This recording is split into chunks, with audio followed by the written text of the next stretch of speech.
Drama की starting हमारी female lead jenny के साथ होती है, जो कि अपनी मॉम के कहने पर यहाँ ब्लाइंड डेट के लिए आई हुई थी। उसकी मॉम उसे कॉल पर कहती है कि वो हर दिन अपने वेजिटेबल गार्डन के पीछे पड़ी रहती है। ऐसे ही चलता रहा तो वो शादी कब करेगी। इसलिए जेनी की मॉम उसे आज की ही ब्लाइंड डेट पर पहली बार में शादी करने के लिए बोल देती है और साथ ही जल्दी से 2 ग्रैंड चिल्ड्रन देने का बोलती है। जेनी कहती है ठीक है मॉम, मैं समझ गई। वो कॉल रखती है और तभी यहाँ पर जेनी 2 बच्चों से टकरा जाती है और जेनी के ग्लासेस नीचे गिर जाते हैं और टूट जाते हैं। फिर जेनी सोचती है कि अब मैं क्या करूँगी, मैं ब्लाइंड डेट पर कैसे जाऊँगी। फिर जेनी जल्दी से उन दोनों बच्चों से पूछती है कि क्या तुम लोग ठीक हो। तो ये लोग उसे मम्मी कहने लग जाते हैं। जेनी कहती है कि बच्चे, मैं तुम लोग की मम्मी नहीं हूँ। तो ये लोग कहते हैं कि नहीं, आप ही हमारी मम्मी हो। और फिर लोग अपने डैडी को आवाज़ देने लगते हैं और बताने लगते हैं कि हमने मम्मी को ढूंढ लिए। इतने में यहाँ वर्कर्स एक बड़ी सी पेंटिंग को लेके जा रहे होते हैं और वो पेंटिंग इस बच्चे पर गिरने वाली होती है। तो जेनी जल्दी से उसे बचाने के लिए उसे दूर करती है, पर खुद वो पेंटिंग के नीचे आने वाली होती है। इतने में यहाँ जेनी को बचाने के लिए हमारा मेल लीड आ जाता है, जिसका नाम लू शाओ है। वो अपने एक हाथ से ही पेंटिंग को रोक देता है और साथ ही एक हाथ से जेनी को पकड़ते हुए उसे गिरने से बचाता है। जेनी को वो साफ दिख नहीं रहा होता है और वो सोचती है कि इसने माइग्रेंट वर्कर वाले कपड़े पहने हैं और क्या यही वो ब्लाइंडेड है जिसे मेरी मॉम ने मेरे लिए ढूंढी है। फिर ये दोनों बच्चे लू शाओ को डैडी कहने लग जाते हैं। जेनी शॉक होती है और वो उठने को करती है, तो एक्सीडेंटली यहाँ पर लू शाओ और जेनी की किस हो जाती है और दोनों बच्चे तो ये देखते रह जाते हैं। फिर इसके बाद जेनी लू शाओ से बात करने के लिए बैठती है और उससे पूछती है कि क्या आप ही मिस्टर लू हो। तो वो कहता है कि हाँ, मेरा सरनेम लू है और तुम्हारा बहुत थैंक यू मेरे दोनों बच्चों को बचाने के लिए। फिर जेनी अपने बारे में लू शाओ को बताने लगती है कि मैं 27 ईयर्स की हूँ और खुद का बिजनेस करती हूँ। मेरा खुद का वेजिटेबल गार्डन है। और वो लू शाओ से कह देती है कि अगर हम दोनों के बीच में सब कुछ जमता है तो हम दोनों शादी कर लेते हैं, क्योंकि वैसे भी मेरी मॉम चाहती है कि मैं जल्द से जल्द शादी कर लूँ और फिर ऐसे मैं उनकी अरेंज की हुई ब्लाइंड डेट से बच जाऊंगी। फिर लू शाओ भी जेनी को अपने बारे में बताने लगता है कि मैं 30 ईयर्स का हूँ और मेरी लाइफ में अभी कोई भी नहीं है और ये दोनों बच्चों को मैंने अडॉप्ट किया हूँ। फिर जेनी सुनने के बाद सोचने लगती है कि अच्छा, तो ये दोनों बच्चे इसके खुद के नहीं हैं। पर फिर ये दोनों तो जेनी को फिर से मम्मी कहने लग जाते हैं। तो लू शाओ दोनों से कहता है कि शरारत करना बंद करो। जेनी कहती है कि मुझे तो दोनों बच्चे बहुत ही क्यूट लगे और मिस्टर लू, आपने इन दोनों को अडॉप्ट किया है तो इससे साफ पता लगता है कि आप कितने अच्छे इंसान हैं और बच्चे भी अच्छे हैं, तो मुझे भी इनकी स्टेप मदर बनने में कोई प्रॉब्लम नहीं है। तो अगर आपको मैं सही लगूँ तो क्यों ना हम लोग अभी चल के अपना मैरिज सर्टिफिकेट ले लें। फिर इसके बाद दोनों ही अपना मैरिज सर्टिफिकेट लेकर कोर्ट से बाहर आते हैं और जेनी तो बहुत ही ज़्यादा खुश होती है कि अब उसकी मॉम उसे बार बार ब्लाइंड डेट पर जाने के लिए फोर्स कर ही नहीं सकती, क्योंकि अब तो उसकी शादी ही होगी और साथ ही अब वो अपने वेजिटेबल और फ्रूट के काम पर पूरी तरीके से फोकस कर सकती है। फिर इसके बाद जेनी जल्दी से लू शाओ को बोलकर उससे उसका नंबर ले लेती है और कहती है कि अब मैं घर जाने के बाद तुम्हें मैसेज कर दूंगी। तभी इतने में वो गिरने वाली होती है और लू शाओ जल्दी से उसे फिर से गिरने से बचाता है और फिर ये इसे थैंक यू बोलकर भाग जाती है। फिर उसके बाद वो बहुत ही खुशी खुशी जल्दी से घर पहुंचती है और उसकी मॉम कहती है कि तुम कहाँ पर थी, तुम्हारा वो ब्लाइंडेड मिस्टर लू कब से तुम्हारा इंतजार ही कर रहा है। ये सुनकर जेनी शॉक होती है और कहती है क्या मेरा ब्लाइंडेड मिस्टर लू अभी तक होटल में मेरा इंतजार कर रहा है, ऐसा कैसे हो सकता है। मैंने तो उसे मिल भी ली और हम दोनों ने तो शादी भी कर ली है। तो जेनी की मॉम कहती है कि तुम्हारे ग्लासेस कहाँ हैं। तो ये बताती है कि वो ब्लाइंडेड पर जाने से पहले ही टूट गए।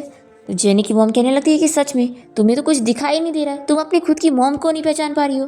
फिर वो जल्दी से मैरिज सर्टिफिकेट देखती है और उसे बताती है कि तुमने किसी और पर्सन से शादी कर ली हो, ये तुम्हारा ब्लाइंडेड था ही नहीं। क्या तुम्हारा स्टडी कर करके दिमाग खराब हो गया है जो तुम किसी भी बंदे से शादी करके आ गई। जेनी कहती है कि मॉम, आप ही तो मुझे रोज़ रोज़ शादी करने के लिए फोर्स कर रही थी, तो अब तो मैं मैरिड हो चुकी हूँ ना, तो अब आप इस बात की फिक्र मत करो, मैं जा रही हूँ अपना काम करने। और वैसे आप ज़्यादा फिक्र मत करो, वो मिस्टर लू बहुत ही अच्छा पर्सन है और आप लोगों को भी वो अच्छा लगेगा। और फिर जेनी इस बारे में सोचने लगती है कि मुझे जल्द से जल्द मिस्टर लू शाओ को घर पे डिनर के लिए इनवाइट करना होगा, ताकि मेरे मॉम डैड उससे मिल ले और फिर वो फिक्र ना करे। और वैसे भी मैं इतनी स्टूपिड नहीं हूँ, मुझे उससे मिलकर एहसास हो गया है कि वो बहुत ही अच्छा पर्सन है और उसने तो मुझे बचाया भी। और फिर ये उसके बारे में याद भी करने लगती है और बहुत ही खुश हो रही होती है। फिर इसके बाद हम देखते हैं कि लू शाओ यहाँ अपने ऑफिस में होता है और वो अपने फ्रेंड को जेनी की फ़ोटो देखते हुए उसकी पूरी बैकग्राउंड इन्फॉर्मेशन पता करने के लिए बोलता है। तो इसका फ्रेंड तो शॉक ही हो जाता है और कहता है कि तेरे आर्मी से जाने के बाद पहली बार है कि तू किसी लड़की के बारे में जानने में इंटरेस्टेड हो रहा है। अब तक तो किसी लड़की में इंटरेस्ट नहीं ले रहा था, तो मुझे लगा था कि कहीं तो गे ना हो, पर मुझे अब इस बात की खुशी है। फिर लूशा अपने फ्रेंड को जेनी की फ़ोटो दिखाते हुए कहने लग जाता है कि इस लड़की ने मेरे दोनों बच्चों की जान बचाई है, तो इसका मेरे ऊपर एहसान है। फिर इसके बाद जेनी यहाँ अपने गार्डन में होती है और वो सोचती है कि मुझे लूशा से सारी चीज़ें क्लियर करनी चाहिए। फिर ये तुरंत ही उसे कॉल करती है और बताने लग जाती है कि मैंने तुम्हें गलती से अपना ब्लाइंड डेट समझ ली और तुमसे शादी कर ली। तो लूशा भी यहाँ पर खुश होता है कि उसे पता लग गया कि उसने गलती से उसे ब्लाइंड डेट समझी है। फिर ये सोचता है कि शायद अब वो उसे डिवोर्स की बात करने वाली है, पर तभी जेनी उसे कहती है कि शायद हम दोनों का मिलना किस्मत में था, तो अगर तुम मुझे डिसलाइक ना करते हो तो मैं तुम्हें डिवोर्स नहीं देने वाली हूँ। तो लूशा तो कह देता है कि मैं तो तुम्हें कोई डिसलाइक नहीं करता हूँ। ये सुनकर जेनी खुश होती है और कहती है कि ठीक है, फिर मेरे मॉम डैड तुमसे मिलना चाहते हैं, तो तुम फ्री टाइम देखकर अपने बच्चों के साथ मेरे घर पे आ जाओ। तो लूशा हाँ कहता है और फिर जेनी उसे बाय बोलकर कॉल कट करती है। और फिर लूशा का फ्रेंड उसे जेनी की इन्फॉर्मेशन लाकर दे देता है और कहता है कि वैसे क्या तू सच में उसे अपनी आइडेंटिटी के बारे में बताने नहीं वाला है कि तू मिलिट्री में था और अब तू बिजनेस कर रहा है। देख, मैं पहले कह देता हूँ कि अगर तू झूठ बोलेगा ना तो फिर बाद में तेरे को सच बताना पड़ेगा, तो ये चीज़ बहुत ही प्रॉब्लम कर जाएगी। तो लूशा कह देता है कि मेरी आइडेंटिटी को छुपाने के पीछे कुछ रीजंस है। तो इसका फ्रेंड कहता है कि क्या रीजन है, क्या वो दोनों बच्चे या फिर उनकी मॉम। तो लूशा इस बारे में बात करने से मना कर देता है। फिर इसका फ्रेंड गुस्सा होकर चला जाता है और लूशा जेनी की इन्फॉर्मेशन देखते हुए सोचता है कि वो बहुत ही सिंपल लड़की है। ये सोचता है कि मैं उसका बहुत ही अच्छे से ख्याल रखूंगा। फिर इसके बाद जेनी यहाँ अपने वेजिटेबल्स निकाल रही होती है और उसकी मॉम उसकी तारीफ कर रही होती है कि मेरी बेटी तो स्टडी में भी इतनी अच्छी है और इतनी अच्छी वेजिटेबल्स ग्रो करने में भी। जेनी कहती है कि वैसे मॉम, आपका सन इन लॉ भी बहुत ही अच्छा है और वो कुछ देर में अपने बच्चों के साथ यहाँ घर पहुँचते ही होगा। तो जेनी की मॉम उसे बताने लगती है कि तुम्हारे डैड ने तुम्हारे उस हस्बैंड के बारे में पता करे, वो तो कोई कंस्ट्रक्शन साइट में काम नहीं करता है, तो ज़रूर उसने तुम्हें चीट किया है। तो जेनी कहती है कि मॉम, मुझे पूरा यकीन है कि उसने मुझे झूठ नहीं बोला है। तो उसकी मॉम कहती है कि ठीक है, फिर यानी वो सच्ची में यहाँ पर आने वाला है ना, तो मैं सारी चीज़ों की तैयारी करती हूँ और डिनर प्रिपेयर करती हूँ। फिर इसके बाद हम देखते हैं कि लूशा अपने दोनों बच्चों को समझा देता है कि वो उन दोनों को अपने साथ उनकी मॉम से मिलवाने के लिए लेकर जा रहा है। तो ये दोनों तो बहुत ज़्यादा खुश हो जाते हैं कि वो मॉम क्या वही थी है जो उस दिन वो लोग होटल से मिले थे। पर फिर लूशा इन लोग को समझा देता है कि तुम लोग अपनी मॉम को हमारी आइडेंटिटी के बारे में कुछ नहीं बताओगे और उनके सामने ऐसे प्रेटेंड करोगे जैसे हम लोग गरीब हैं, क्योंकि तुम्हारी मॉम को ये लगता है कि मैं कंस्ट्रक्शन साइट वर्कर हूँ। ये सुनते के साथ ही चैन कहता है कि डैडी, आप ऐसा कैसे कर सकते हैं, आप मॉम को चीट करना चाहते हैं। चैन भी कह देती है कि डैडी, अगर आप मम्मी को इस तरीके से अपसेट करेंगे तो हम लोग फिर आपसे बात नहीं करेंगे। तो लूशा इन दोनों से कहता है कि तुम लोग फिक्र मत करो, मैं तुम लोगों की मम्मी का बहुत ही अच्छे से ख्याल रखने वाला हूँ।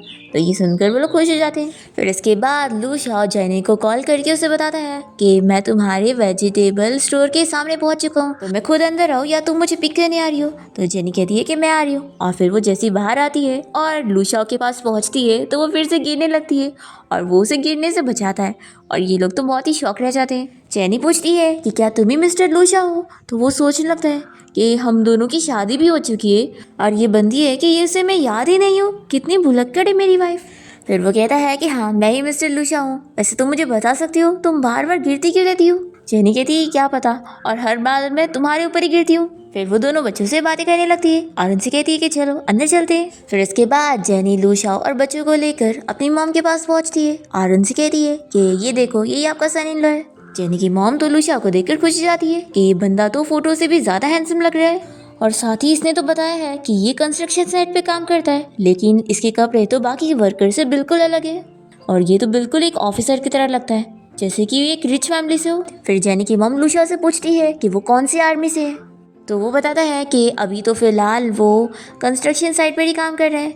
तो जेनी की मॉम कहने लगती है कि अच्छा, तो तुम रिटायर हो गए हो, फिक्र मत करो, हमारी फैमिली को सोल्जर्स बहुत ही पसंद है। और फिर जेनी की मॉम को तो लूशा के दोनों बच्चे भी बहुत ही पसंद आते हैं और वो दोनों इन्हें ग्रैंडमा भी कहने लगते हैं। फिर जेनी की मॉम इन सभी को अंदर लेके जाती है और अपने बाकी सभी रिलेटिव से भी मिलवाती है। ये सभी लोग भी लूशा और उन दोनों बच्चों को शादी के लिए कॉन्ग्रेचुलेट करते हुए रेड एनवेलप दे रहे होते हैं। तभी सभी को तो मिल जाता है, पर जेनी कहती है कि मॉम, मेरा कहाँ पर है। तो जेनी की मॉम कहती है कि तुम तो घर की हो ना, तो तुम्हें नहीं मिलेगा। तो यहाँ पर लूशा और दोनों बच्चे जेनी को अपना रेड एनवेलप देने लगते हैं और कहते हैं कि तुम ले लो।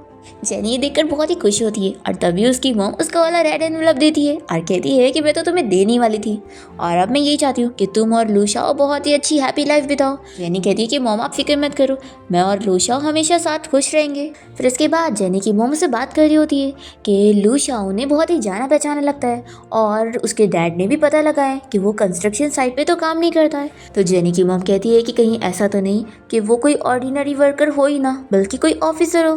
तो जेनी कहती है कि मॉम ऐसा बिल्कुल नहीं है, तो आप ज़्यादा मत सोचो। तो जेनी की मॉम मान जाती है और कहती है कि ठीक है। फिर डिनर के बाद लूशाओ और दोनों बच्चों को ज़रूरत की चीज़ें और नई ड्रेस दे देना।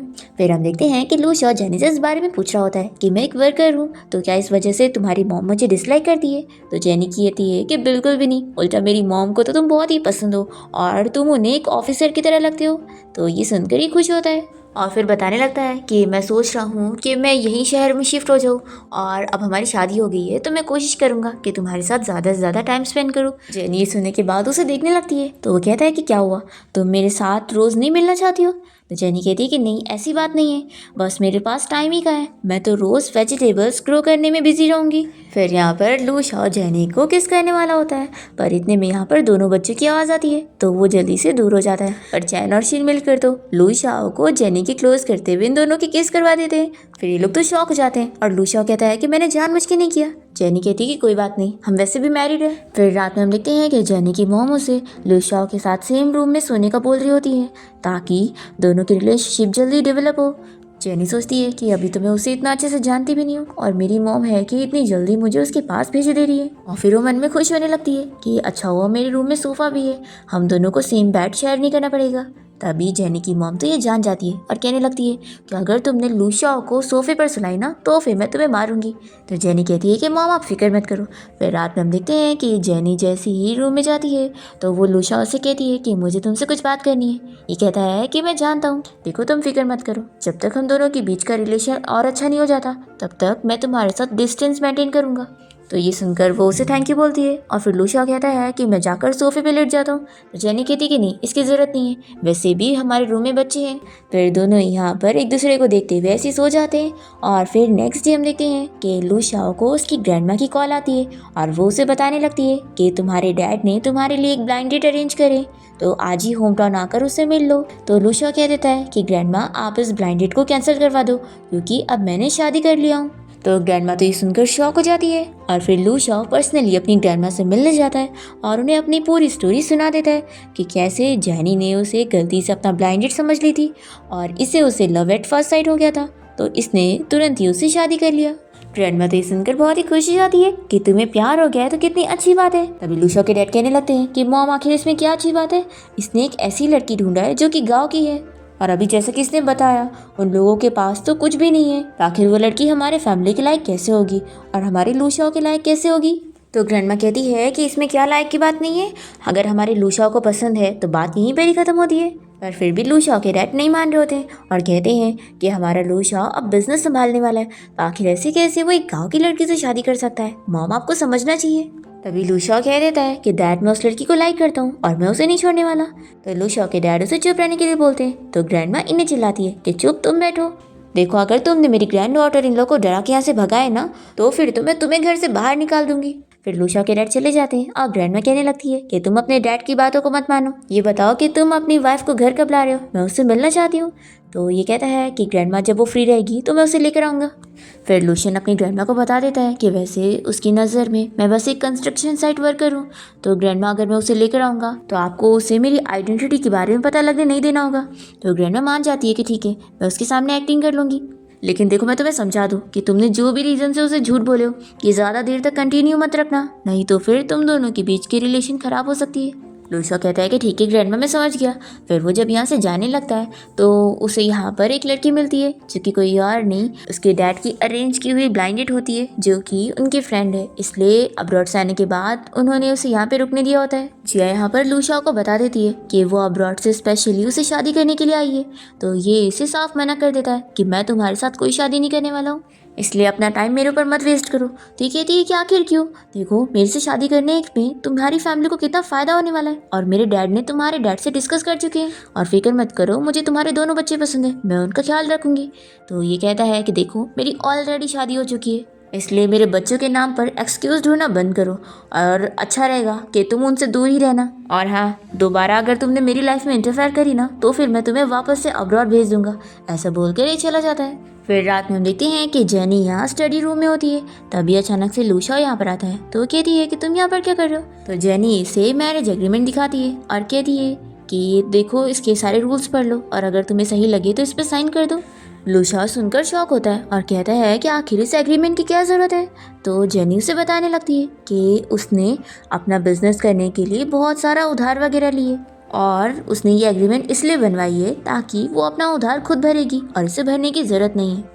ये सुनते के साथ ही लूशा उसे कहता है कि देखो अब हमारी शादी हो गई है तो तुम्हारी रिस्पॉन्सिबिलिटी मेरी रिस्पॉन्सिबिलिटी है, तो तुम इन सब की फिक्र मत करो। तो जेनी कहती है कि आखिर मैं तुम्हें अपने पैसे भरने के लिए कैसे दे सकती हूँ, वैसे भी तुम बस एक वर्कर हो और तुम्हारे पास दोनों बच्चे भी तो है पालने के लिए, तो तुम कितना कुछ करोगे, तो तुम इतनी फिक्र मत करो, मैं अपनी चीज़ें कर लूँगी। और देखो और भी चीज़ें पढ़ लो और सही लगे तो जल्दी से साइन कर दो। फिर लूशा जल्दी से साइन कर देता है और वो जेनी को अपने क्लोज करता है और फिर उसे किस करने वाला होता है कि इतने में वो उसे दूर कर देती है और कहती है कि मुझे अभी अपने वेजिटेबल गार्डन में कुछ काम है तो तुम जाकर अपना सो जाओ। फिर लूशा जेनी से पूछने लगता है कि क्या मैं तुम्हारी कोई चीज़ में हेल्प कर सकता हूँ। तो वो बताने लगती है कि उसके जिस क्लाइंट ने उसके वेजिटेबल्स और फ्रूट्स खरीदने की बात किया था उसने अचानक से कॉन्ट्रैक्ट कैंसिल कर दिए और क्योंकि उसके फ्रूट और वेजिटेबल्स पूरे पक के रेडी हो चुके हैं तो उसे जल्दी बेचना पड़ेगा, नहीं तो वो ख़राब हो जाएंगे। लूशा कहता है कि ठीक है फिर तुम जल्दी अपना काम कंप्लीट करो फिर सो जाना। फिर ये रूम में आने के बाद अपने फ्रेंड को कॉल करके जेनी के वेजिटेबल्स और फ्रूट बेचने के लिए क्लाइंट का इंतजाम करने का बोलता है और कहता है कि तुम्हारी सिस्टर इन लॉ का ये काम जल्दी करके दो। तो लूशा का फ्रेंड शॉक होकर पूछता है कि तूने गर्लफ्रेंड बना लिया। तो ये कहता है कि गर्लफ्रेंड नहीं बल्कि वो अब मेरी वाइफ है। फिर हम देखते हैं कि जेनी यहाँ पर अपनी फ्रेंड को कॉल करती है और उसे कहती है कि तूने बताई थी ना कि तेरी कंपनी में कोई क्लाइंट है जो मेरे वेजिटेबल और फ्रूट खरीद सकता है, तो क्या तू उससे बात करेगी। तो इसकी फ्रेंड मान जाती है कि ठीक है मैं बात करके देखती हूँ और वो जेनी से पूछती है कि वैसे क्या तूने किसी से पंगा ले लिए जिसने तेरे कॉन्ट्रैक्ट को कैंसिल करवा दिया। फिर जेनी भी सोच में पड़ जाती है कि आखिर वो कौन हो सकता है जिसने उसका कॉन्ट्रैक्ट कैंसिल करवाया। फिर हम देखते हैं जेनी की दोनों पुरानी क्लासमेट्स को जिनमें से एक जिया होती है जो कि लूशा की वही ब्लाइंडेड होती है और वो यहाँ पर लिन को सब बता रही होती है कि उसने ही पहले जेनी के फ्रूट्स और वेजिटेबल्स खरीदने की बात करी थी और फिर एंड टाइम पर कॉन्ट्रैक्ट कैंसिल कर दी ताकि उसे सबक सिखा सके। जिया तो मन में सोच रही होती है कि वो जेनी को लूशा से दूर करना चाहती है इसलिए वो ये सब कर रही है और वो अपनी पुरानी क्लासमेट लिन को समझाने लगती है कि अगर तुम जेनी को सक्सेस होने दोगी तो फिर 5 साल पहले जो तुमने उसकी जगह लेने की कोशिश करी थी ना, इस बारे में सभी को पता लग जाएगा, तो इससे अच्छा होगा कि उसके वेजिटेबल बिजनेस को तुम खराब कर दो।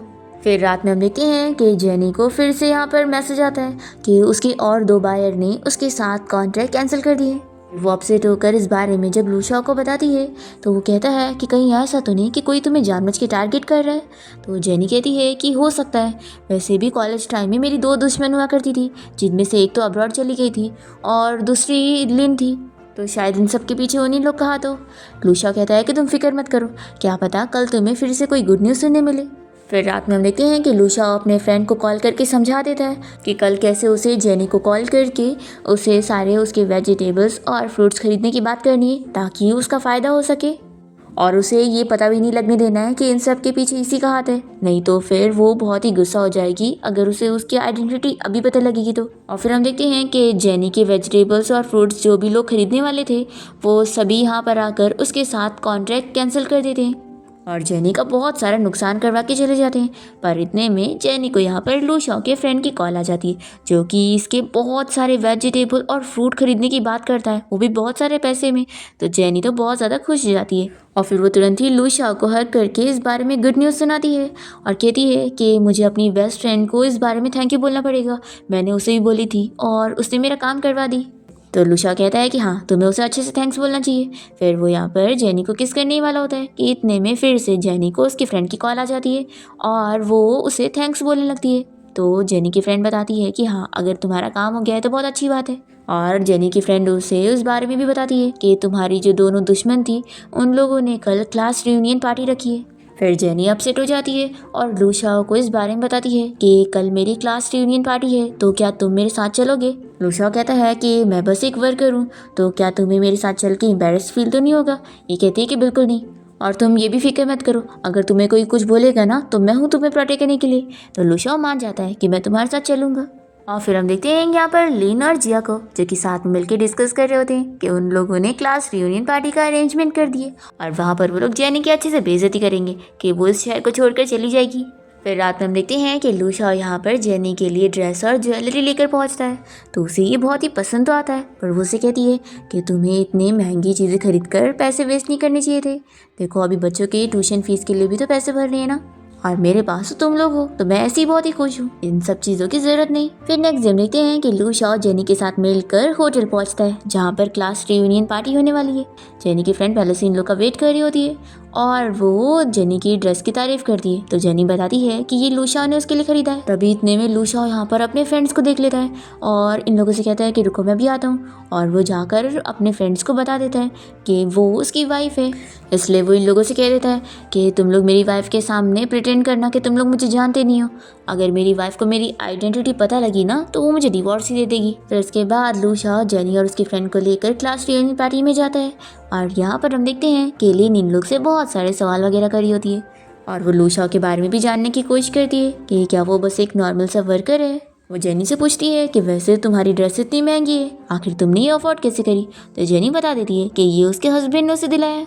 लिन यहाँ पर लुशाओ और जेनी दोनों का मजाक उड़ाने की कोशिश करती है और कहने लगती है कि वो लोग तो इतने महंगे रेस्टोरेंट का खाना कभी अफोर्ड ही नहीं कर सकते क्योंकि ये होटल लू ग्रुप कंपनी का है जो कि बहुत ही फेमस है। तो यहाँ पर लुशाओ बताता है कि वो यहाँ का खाना अफोर्ड कर सकता है और वो ये भी बताता है कि लू ग्रुप कंपनी के प्रेसिडेंट का जो असिस्टेंट है ये उसका फ्रेंड है। लिन यहाँ पर बिलीव नहीं कर रही होती है और कहती है कि अगर तुम्हारा फ्रेंड है तो उसे कॉल करके अभी बुलाओ। तो ये कहता है कि वो अभी बिजी है तो यहाँ पर नहीं आ पाएगा। तो लिन मानने के लिए तैयार नहीं होती और कहती है कि बहाना तो तुम बहुत ही अच्छा बना लेते हो। तो लुशाओ कहता है कि अगर यकीन नहीं आ रहा है तो मैं होटल के मैनेजर को बुलाकर तुम्हें यकीन दिलवा सकता हूँ। फिर ये कॉल लगाने जा रहा होता है तो जेनी सभी से कहने लगती है कि मुझे वॉशरूम जाना है और वो लुशाओ को भी साथ चलने के लिए बोलती है। और फिर वो यहाँ पर आकर लुशाओ को समझाने लगती है कि तुम्हें मेरी हेल्प करने के लिए उन सभी के सामने वो झूठ बोलने की ज़रूरत नहीं थी। मैं जानती हूँ कि तुम मेरी इमेज बनाना चाहते थे। तो लुशाओ बताता है कि वो सच में मेरा फ्रेंड है, हम दोनों आर्मी में साथ में थे। तो ये कहती है कि अगर ऐसी बात है तो वो जब मेरे साथ कॉन्ट्रैक्ट साइन करने आया था तो तुम मुझसे मिलने क्यों नहीं गए। लुशाओ कहता है कि मैं नहीं चाहता था कि तुम मेरे बारे में ऐसा सोचो कि मैं तुम्हारी हेल्प करने के लिए ये सारे तरीके यूज़ कर रहा हूँ। फिर जेनी मान जाती है और फिर ये दोनों जैसे ही यहाँ पर वापस आते हैं तो लिन और बाकी क्लासमेट मिलकर इन लोग का मजाक उड़ाने लगते हैं कि अभी तक होटल मैनेजर यहाँ पर आया नहीं। और फिर इतने में वो होटल मैनेजर तो यहाँ पर आ जाता है और वो यहाँ पर लुशाओ से बहुत ही अच्छे से बात करने लगता है कि मेरा फ्रेंड यहाँ पर आया है और मुझे बताया भी नहीं, तुम्हें जो चीज़ चाहिए मुझे बता देना। फिर यहाँ पर लिन तो शॉक हो जाती है और पूछती है कि क्या तुम सच में मैनेजर हो। फिर जेन भी शॉक होती है कि सच में ये लुशाओ का फ्रेंड है।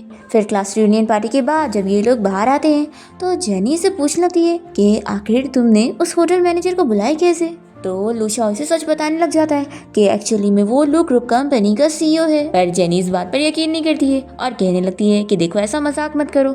फिर लुशाओ मन में सोचने लग जाता है कि अब जब वो उसे सच बताएगा तो वो उसे कितना झूठा समझेगी और बहुत ही डिसलाइक करेगी। फिर जेनी से कहती है कि चलो अब हम चलते हैं और फिर वो उसे कहती है कि जब तुम कंस्ट्रक्शन साइट पे काम कर रहे होंगे तो मैं तुम्हारे लिए लंच लेकर आऊँगी। तो ये कहता है कि ठीक है। फिर हम देखते हैं कि लुशाओ यहाँ पर कंस्ट्रक्शन साइट पर होता है और तभी लिन से मिलने पहुँच जाती है और वो उसे फ्लावर भी देने लगती है। तो ये इसे कहता है कि मैंने बोला था ना कि मेरा पीछा छोड़ दो, और वो उसे दूर जाने लगता है। तभी हम देखते हैं कि जेनी यहाँ पर कार से आई होती है और वो लुशाओ और इसे देख लेती है और सोचती है कि लुशाओ का पहले से किसी लड़की के साथ अफेयर चल रहा है। ये बहुत ही अपसेट हो जाती है और तभी से इसकी फ्रेंड की कॉल आ जाती है। तो जेनी अपनी फ्रेंड से मिलने जाती है और बताती है कि लुशाओ की लाइफ में पहले ही कोई और लड़की है और उसने उन दोनों को साथ देखी है। जेनी की फ्रेंड पूछती है कि आखिर वो कौन लड़की थी। तो कहती है कि मैंने उसका फेस नहीं देखी तो मुझे नहीं पता है। इसकी फ्रेंड कहती है कि अब तुम क्या करोगी, क्या तुम डिवोर्स लेना चाहती हो। तो जेनी कहती है कि अभी मुझे नहीं पता, मैं अभी थोड़ा रेस्ट करके चीज़ें समझना चाहती हूँ कि मैं क्या करूँगी। तभी इतने में जेनी की फ्रेंड को लुशाओ की कॉल आने लगती है। तो ये सब बताती है कि शायद ये तो तुम्हारे हस्बैंड का नंबर है ना। फिर जेनी कहती है कि तुम उससे स्पीकर पे बात करो और मेरे बारे में मत बताना। फिर जेनी की फ्रेंड कॉल उठाती है तो लुशाओ से अपने बारे में बताता है और पूछता है कि क्या जेनी तुम्हारे साथ है। तो ये कहती है कि बिल्कुल भी नहीं। तो लुशाओ कहने लगता है कि जेनी को शायद मिसअंडरस्टैंडिंग हो गई होगी, उसने मेरे साथ किसी लड़की को देखी होगी और उसे लगा होगा कि हम दोनों के बीच में कुछ है, लेकिन ऐसा कुछ भी नहीं है। तो जेनी की फ्रेंड कहती है कि ठीक है, तुम फिक्र मत करो, अगर जेनी मुझे मिलेगी तो मैं उसे तुम दोनों की मिसअंडरस्टैंडिंग के बारे में बता दूंगी। लूशा अपने ऑफिस में होता है और उसका फ्रेंड आकर उसे इस बारे में बता देता है कि जेनी को टारगेट करने के पीछे उसकी 2 पुरानी क्लासमेट का हाथ है, जिनमें से एक तो लिन है और दूसरी तो जिया है, जो कि उसे इसलिए टारगेट कर रही है क्योंकि वो उसे शादी करना चाहती है। लूशा को बहुत गुस्सा आती है और वो कह देता है कि वो जिया की कंपनी के साथ अब सारे कॉन्ट्रैक्ट कैंसिल करवा देगा, क्योंकि उसने उसकी वाइफ की फाइनेंशियल रिसोर्सेज को ख़राब करने की कोशिश की है ना, इसलिए। फिर इसके बाद लूशा अपने घर पहुंचता है और वो अपने डैड से इस बारे में आर्ग्यूमेंट करने लगता है कि आखिर वो उसे और जेनी को क्यों अलग करना चाहते हैं, जबकि वो जेनी को इतना लाइक करता है। लूशा के डैड उसे फिर से समझाने लगते हैं कि जेनी उसके लायक की नहीं है। तभी यहाँ पे ग्रैंड माँ लूशा को सपोर्ट करती है और कहती है कि तुम बस उस लड़की को घर लेकर आओ, अगर वो अच्छी लड़की हुई ना तो मैं ज़रूर तुम्हें सपोर्ट करने वाली हूँ और तुम्हारे डैड भी इस बारे में कुछ नहीं कर सकते। फिर घर आने के बाद लूशा इस बारे में जेनी को एक्सप्लेन करता है कि उसने उसे जिस लड़की के साथ देखी थी ना, उसके साथ उसका कोई रिलेशन नहीं है और वो बस उसके डैड ने उसके साथ उसकी ब्लाइंड डेट अरेंज करे थे, तब भी से उसके पीछे पड़ गई है। जेनी कहती है कि क्या ये सच है, तो वो कहता है कि हाँ, और तुम फिक्र मत करो, मैं किसी भी लड़की को अपने पास आने नहीं दूंगा। फिर यहाँ पर दोनों बच्चे जेनी से कहने लग जाते हैं कि उनको नींद आ रही है। फिर जेनी उनको सुला देती है और फिर इसके बाद लूशा यहाँ पर जेनी से बात करने जाता है और उसे कहता है कि कभी कभी आंखों देखी चीज़ें भी गलत होती है, इसलिए तुमने जो भी देखी हो ना उस पर ट्रस्ट मत करो, मेरे पे ट्रस्ट करो। जेनी कहती है कि देखो, अगर तुम किसी और को लाइक करते हो ना तो मुझे बता सकते हो, मैं तुम्हें ज़्यादा जानती नहीं हूँ तो मुझे डर है। लूशा कहता है कि मैं सच कह रहा हूँ, मेरे पास तो काम के अलावा किसी और चीज़ के लिए टाइम ही नहीं रहता और सच में मेरी पास्ट में तो कोई थी ही नहीं, और अभी भी तुम्हें मेरी बातों पर यकीन ना हो रहा हो तो तुम मेरी ग्रैंडमा से पूछ लो। जेनी कहती है कि मैं तो तुम्हारी ग्रैंडमा को जानती भी नहीं हूँ। तो लूशा बताता है कि मेरी ग्रैंडमा कह रही थी कि वो कल तुमसे मिलना चाहती है और अब तो मैंने तुम्हारी फैमिली से भी मिल लिया हूँ, तो अब तुम्हारी बारी हुई ना मेरी फैमिली से मिलने की। तो जेनी भी मान जाती है और तभी यहाँ पर लूशा तो जेनी को किस भी कर लेता है और वो उसे रोक भी नहीं पाती। फिर घर पे लूशा की ग्रैंडमा उसके डैड को समझा देती है कि बेटा, मेरी ग्रैंड डॉटर इन लॉ आने वाली है और अगर तुमने उसे परेशान किया तो अच्छा नहीं होगा। तो लूशा के डैड कहते हैं कि मॉम, अगर वो लड़की अच्छी हुई तो मुझे भी इस बात से कोई एतराज़ नहीं होगा। फिर इसके बाद लूशा और जेनी घर पहुंचते हैं और ग्रैंड माँ तो जेनी को देखकर बहुत ही खुश होने लगती है। फिर लूशा कहता है कि तुम ग्रैंड माँ से मिलकर बात करो, मैं जब तक कुकिंग करता हूँ। लूशा के डैड तो शौक रह जाते हैं कि बचपन से ही लड़का इतना ज़्यादा स्पॉइल था और आखिर इसने कुकिंग करना कब सीख लिया। फिर इसके बाद जेनी यहाँ पर ग्रैंडमा से काफ़ी सारी बातें करके बहुत ही खुश होती है और फिर लूशा और जेनी घर जाने के लिए निकल रहे होते हैं और वो उसकी ग्रैंडमा की तारीफ़ करती है। तो लूशा कहता है कि देखा, मैंने बोला था ना कि तुम मेरे घर वालों को बहुत ही पसंद आओगी। फिर जेनी इससे पूछने लगती है कि लू फैमिली का जो विला है वो यहीं पर ही है ना। जेनी सोचती है कि लू फैमिली का गार्डन उसने ही डिज़ाइन करी थी, लेकिन उसे आज तक उसे देखने को भी नहीं मिला। लूशा कहता है कि मैं लू फैमिली के बटलर को जानता हूँ, तो अगर तुम चाहो तो मैं तुम्हें वहाँ पर दिखाने के लिए लेके चल सकता हूँ। जेनी खुश हो जाती है। तो लूशा कहता है कि लेकिन तुम्हें मुझे इसके लिए किस करना पड़ेगा, तो ये मान जाती है। फिर लूशा जेनी को बताता है कि उसने बटलर से कॉल पे बात कर ली है और वो कल ही सुबह जा सकती है विला। जेनी कहती है कि क्या तुम नहीं जाओगे, तो लूशा कोई काम का बहाना कर लेता है और मन में सोचता है कि अगर वो वहाँ पर जाएगा तो जेनी इसकी आइडेंटिटी जान जाएगी। तभी यहाँ पर जेनी से इस बारे में बात करने लगती है कि इसका भी सरनेम लू है और जो रिचेस्ट फैमिली है उन लोग का भी, तो क्या कहीं उन दोनों का कोई कनेक्शन तो नहीं। फिर से यहाँ पर लू उसे बताने की कोशिश करता है कि अगर वो सच में लू फैमिली का हुआ तो क्या वो यकीन करेगी। जेनी कहती है कि वैसे तो ऐसे काफ़ी सारे कोइंसिडेंस हुए थे कि मुझे भी शक हुआ था कि तुम वही हो, लेकिन ऐसा कहाँ हो सकता है। तो लूशा कहता है कि अज्यूम करके देखो कि मैंने तुम्हें झूठ बोला हूँ और मैं सच में लू फैमिली का ही सीईओ हूँ, तो बताओ, तो क्या तुम मुझसे डिवोर्स ले लोगी। जेनी कहती है कि बिल्कुल भी नहीं, मुझे आखिर इस बात से इतना क्यों फर्क पड़ेगा, मैं तो तुम्हें लाइक करती हूँ ना, और तुम चाहे कोई भी हो। हाँ, बस अगर तुम मुझे चीट करोगे ना तो फिर तो मैं तुम्हें माफ़ नहीं करूँगी। और अब देखो, अब तुम ड्रीम से बाहर आ जाओ, क्योंकि हमारे और लू फैमिली में बहुत ही डिफरेंस है, तो तुम्हें ये सब सोचने की जरूरत नहीं। ऐसा बोलकर जेनी जल्दी से सोने लग जाती है और फिर लूशा बहुत ही डरा हुआ होता है और वो जेनी से कहने लगता है कि मैं तुम्हें एक सच बताना चाहता हूँ कि असल में मैं ही लू ग्रुप कंपनी का सीईओ हूँ। पर फिर देखता है कि जेनी तो सो गई है, तो ये उसे कहता है कि देखो, इसमें तुम्हारी गलती है, मैंने तो अपनी आइडेंटिटी भी तुम्हें बता दिया, तो अब तुम मुझे बाद में ब्लेम मत करना कि मैंने तुमसे सच छिपाया था। फिर हम देखते हैं कि लू फैमिली का बटलर यहाँ पर जेनी को गार्डन दिखा देता है और जेनी बहुत ही खुश होती है कि मैंने इसे कितना अच्छा डिज़ाइन करी हूँ। तभी इतने में यहाँ पर जी आई होती है और वो जेनी को देखकर बहुत ही चिढ़ने लगती है कि तुम यहाँ पर क्या कर रही हो। जेनी कहती है कि मैं क्यों नहीं आ सकती, ये तुम्हारा घर थोड़ी ना है। तो जिया बताने लगती है कि मैं जल्द ही इस फैमिली की डॉटर इन लॉ बन जाऊंगी, फिर ये घर तो मेरा ही होगा ना। तो जेनी भी इसे कहती है कि सच में अगर लू फैमिली के सीईओ ने तुमसे शादी किया तो वो कितना अनलकी होगा। जिया कहती है कि मुझे जेलस मत हो, मैंने तुम्हारे हस्बैंड के बारे में सुनी थी कि वो बस एक नॉर्मल सा वर्कर है। और हाँ, मैंने तो सुनी हो तुम्हारे ऊपर इतने सारे कर्जे हैं, तो क्या तुम्हारा वो गरीब हस्बैंड पे कर पाएगा।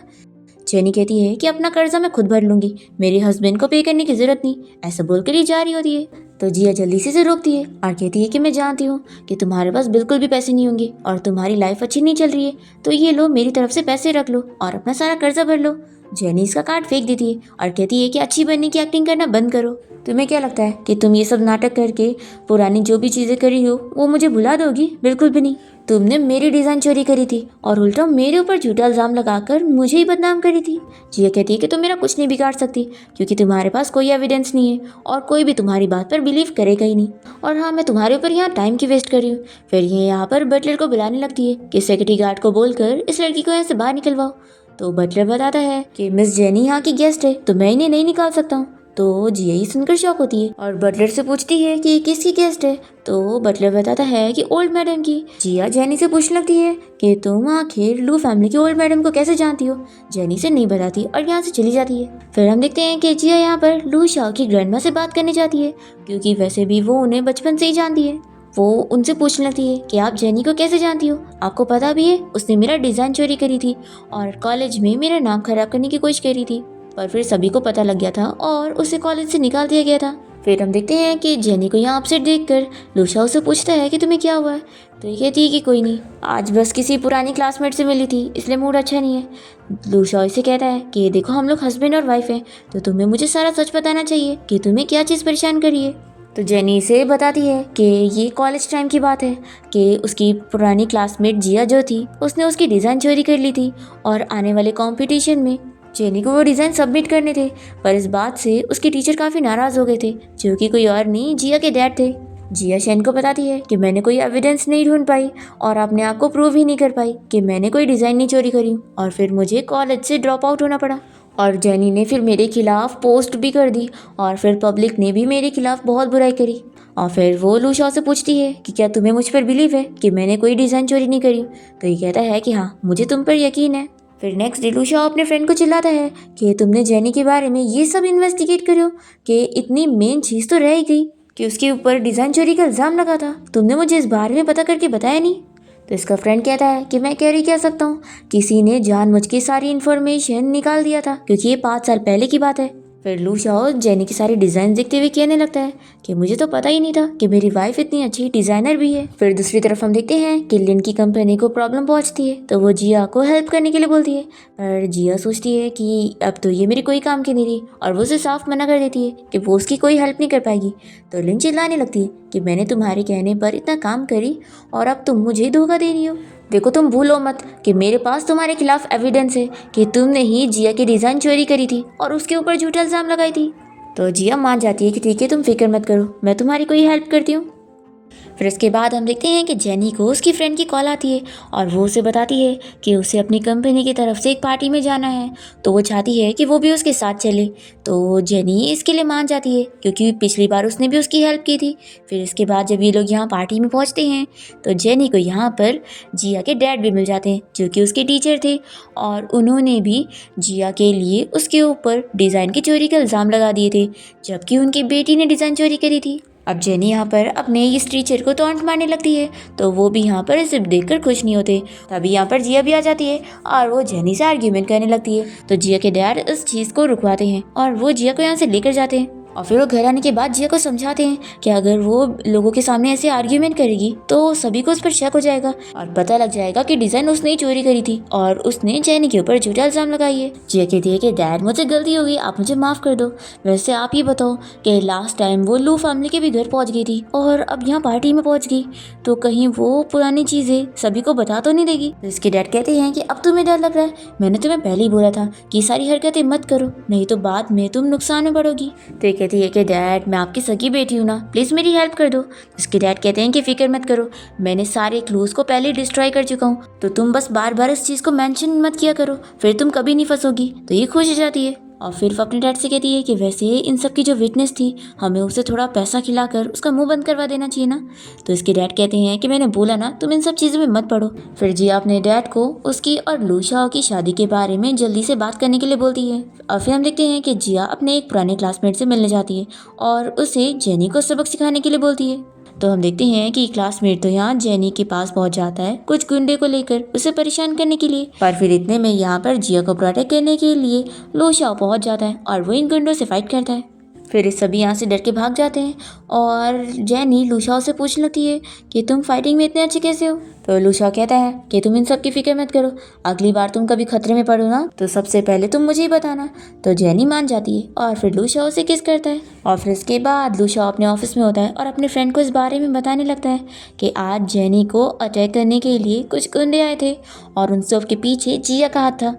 और वो ये सब करने की हिम्मत इसलिए कर रही है क्योंकि उसे लग रहा है जेनी के पीछे उसे सपोर्ट करने के लिए कोई भी नहीं है। फिर इसके बाद हम देखते हैं कि जेनी का क्लासमेट जो कि उसे परेशान करने गया था उसके डैड यहाँ पर उसे चिल्लाते हैं कि वो जाकर जेनी से माफ़ी मांगे क्योंकि आखिर उसने उसे क्यों पंगा ले लिया। फिर ये तुरंत ही यहाँ पर जेनी से माफ़ी मांगने आता है तो जेनी भी इसे माफ़ कर देती है और कहती है कि बस अगली बार ऐसा मत करना। फिर इसके बाद ये बार में आकर जिया को इस बारे में बताता है तो ये कहती है कि तुम सच में उसे छोड़ रहे हो। तो ये कहता है कि बिल्कुल नहीं, मैं उसे आगे चल के सबक सिखाऊंगा। तो ये कहती है कि तुम आगे का वेट क्यों कर रहे हो और अब भी उसे बदला क्यों नहीं ले रहे। तो ये बताता है कि उसके डैड ने उसे कहा है कि जेनी को सपोर्ट करने के लिए लू फैमिली के असिस्टेंट का हाथ है। तो ये सुनने के बाद जिया को बहुत ही गुस्सा आती है कि आखिर क्या उसके असिस्टेंट के साथ उसका अफेयर चल रहा है। फिर ये तुरंत ही एक फेक फोटो बनाने के लिए बोलती है और उसे ऑनलाइन अपलोड करने के लिए बोलती है। फिर जेनी की फ्रेंड उसे कॉल करके बताती है कि किसी ने उसकी फेक फोटो लीक कर दी है और सभी लोग अब उसके बारे में रूमर फैला रहे हैं। जेनी कहती है कि ऐसा कैसे हो सकता है, मेरा असिस्टेंट के साथ अफेयर कैसे होगा, मैं तो उसे एक ही बार ही मिली हूँ वो भी कॉन्ट्रैक्ट के लिए और मुझे तो याद भी नहीं कि वो कैसा दिखता है। तो इसकी फ्रेंड बताती है कि लेकिन तुम्हारी और असिस्टेंट की फोटोज लीक हुई है।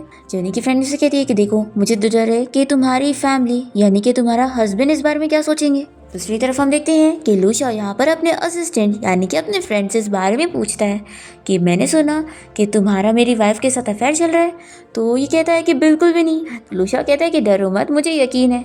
फिर असिस्टेंट बताने लगता है कि मैंने ये सारी न्यूज़ को हटा दिया और अब जो भी ये फेक न्यूज़ फैला रहा है वो सब अब हट जाएगी और मीडिया को भी वार्न कर दिया गया है कि वो कोई भी आपके वाइफ के खिलाफ ये सब न्यूज़ ना फैलाए और इन सब के पीछे वैसे जिया का हाथ है। फिर लू शाओ जिया के डैड के ऊपर केस करने का ऑर्डर देता है। और फिर लू शाओ जब घर पहुंचता है तो जेनी उसे कहती है कि मेरे बारे में आज कुछ फेक न्यूज़ फैली है, तो क्या तुमने भी देखा। तो लू शाओ कहता है कि हाँ मैंने वो न्यूज़ देखा, लेकिन तुम मेरी वाइफ हो तो मैं हमेशा तुम पर ही बिलीव करूँगा। जेनी सुनकर खुश होती है और उसे किस करती है। फिर हम देखते हैं कि जिया के डैड उसे उसकी और उसकी क्लासमेट की फ़ोटोज़ दिखाते हैं और कहते हैं कि ये फ़ोटो लू फैमिली की तरफ से आई है और अब वो लोग तुम्हारी और लू शाओ की शादी करने के लिए हाँ नहीं बोलेंगे। तो ये गुस्सा होने लगती है कि आखिर इन सब के पीछे किसका हाथ है। तो इसके डैड बताते हैं कि लू फैमिली के असिस्टेंट का। तुम अच्छी तरीके से जानती हो कि वो लू शाओ का कितना अच्छा फ्रेंड है और वो कोई नॉर्मल बंदा नहीं है, वो भी एक अमीर फैमिली से। फिर भी तुमने उसका और जेनी का नाम खराब करने की कोशिश की, इसीलिए उसने तुम पर केस कर दिया। फिर जिया के डैड उसे समझाने लगते हैं कि अब जिस क्लासमेट के साथ उसकी ये फ़ोटो लीक हुई है उसे उससे ही शादी करनी पड़ेगी। फिर ये बहुत ही परेशान होने लगती है कि अगर ऐसा होगा तो ये लू शाओ से कैसे शादी करेगी और कभी उससे क्लोज नहीं हो पाएगी। फिर हम देखते हैं कि ये अपने उस क्लासमेट से मिलने जाती है जो कि बहुत ज़्यादा खुश हो जाता है और कहता है कि हाँ तुम मुझसे शादी कर लो, देखो मैं तो तुम्हें हमेशा से ही लाइक करता था।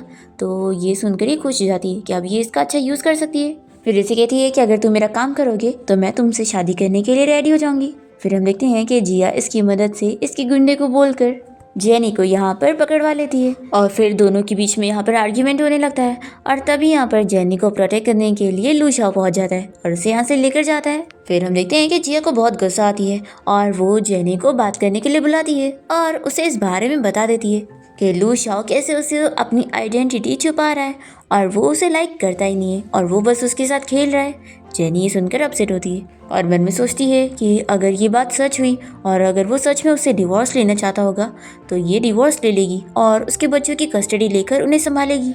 तभी इतने में यहाँ पर लू शाओ पहुँच जाता है और वो जिया को चिल्लाकर यहाँ से जाने के लिए बोलता है और फिर जेनी से कहने लगता है कि मैंने तुमसे जानबूझ के अपनी आइडेंटिटी नहीं छुपाया, मैं तो तुम्हें बताने की भी कोशिश कर रहा था पर तुम ही बिलीव नहीं कर रही थी। तो कहती है कि हाँ मेरी गलती है ना। लू शाओ कहता है कि मैं तुम्हें सच में लाइक करता हूँ, इसलिए तुम उस जिया की बातें मत सुनो।